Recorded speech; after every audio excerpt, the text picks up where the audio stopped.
The First Amendment to the United States Constitution is part of the Bill of Rights.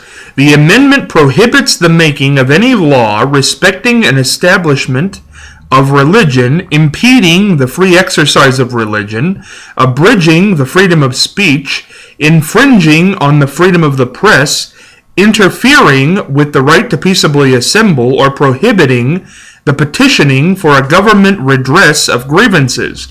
Originally, the First Amendment applied only to laws enacted by the Congress. However, starting with Gitlow versus New York, 268 U.S. 652 in 1925, the Supreme Court has held that the Due Process Clause of the 14th Amendment applies the First Amendment to each state, including any local government.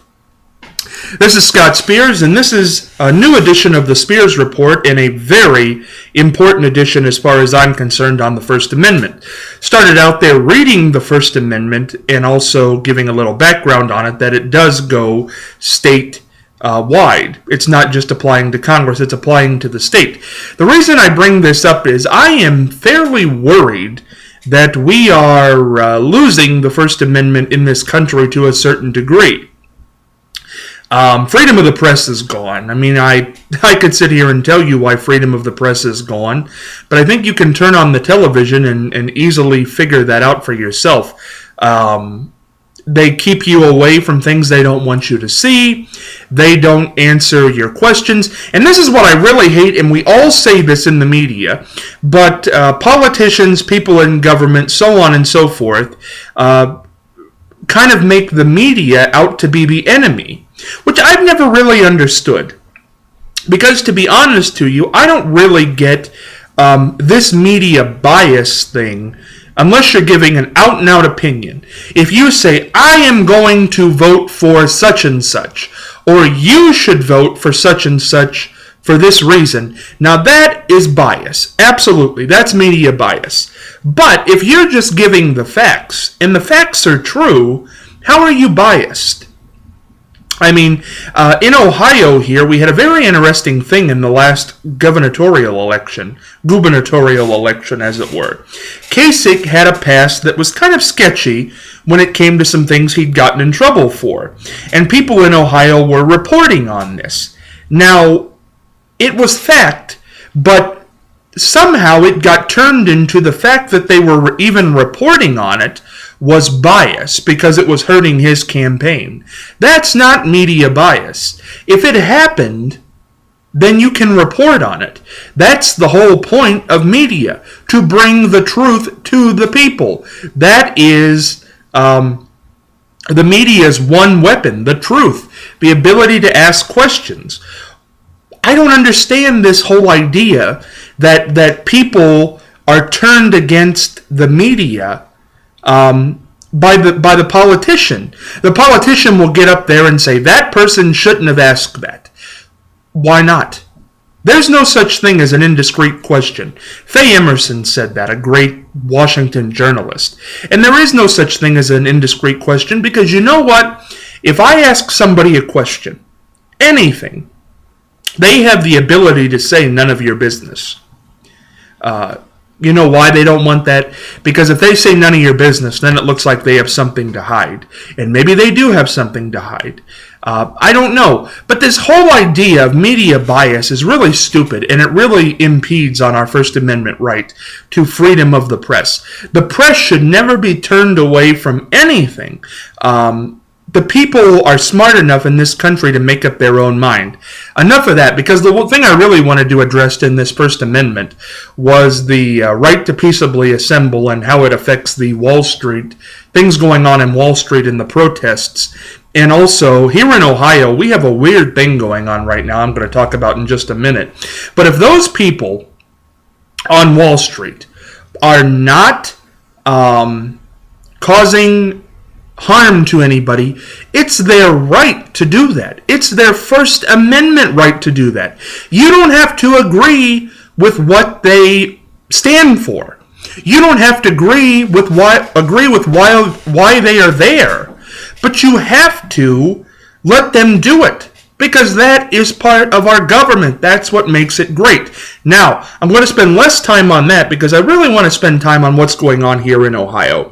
And I am not telling anybody how to vote on issue 2 because that's your own mind and your own thing.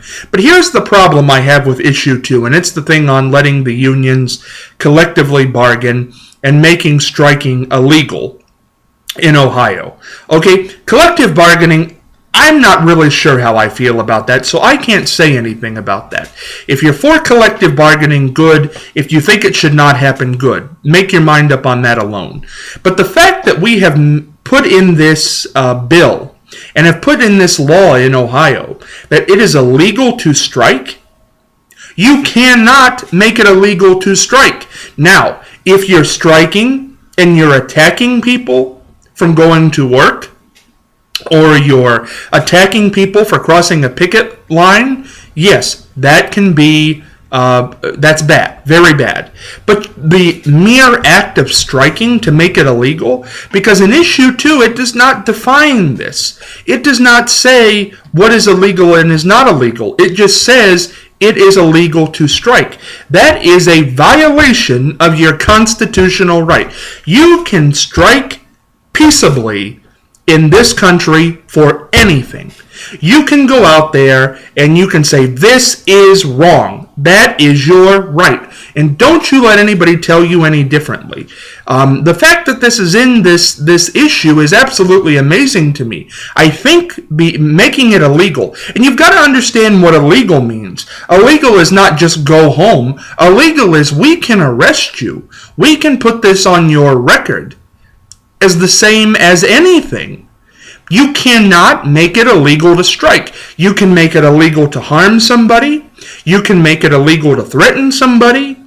And in fact, those things are illegal, but you cannot make it illegal to strike. That is a violation of the First Amendment, and whether you agree with collective bargaining or not, the people in Ohio have got to wake up to this. Collective bargaining, let's talk about that separately. The right to strike, that is peaceably assembling. And you are allowed to do that by the First Amendment. The fact that that word, strike and illegal, are in the same sentence is ridiculous. Wake up to it, and wake up to it fast. Now, I know some people will take that bad, and I'm sorry if you do, but it is your right. And remember this, the First Amendment in this country is not there to protect speech that you like and agree with.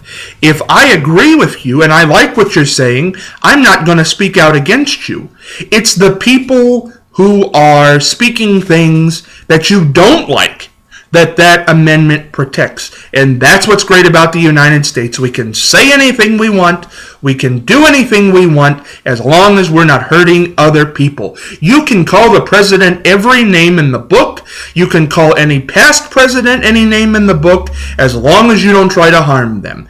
That is what the United States is about. You can march on Washington. You can do it for civil rights. You can do it for voting rights. You can do it for gay rights.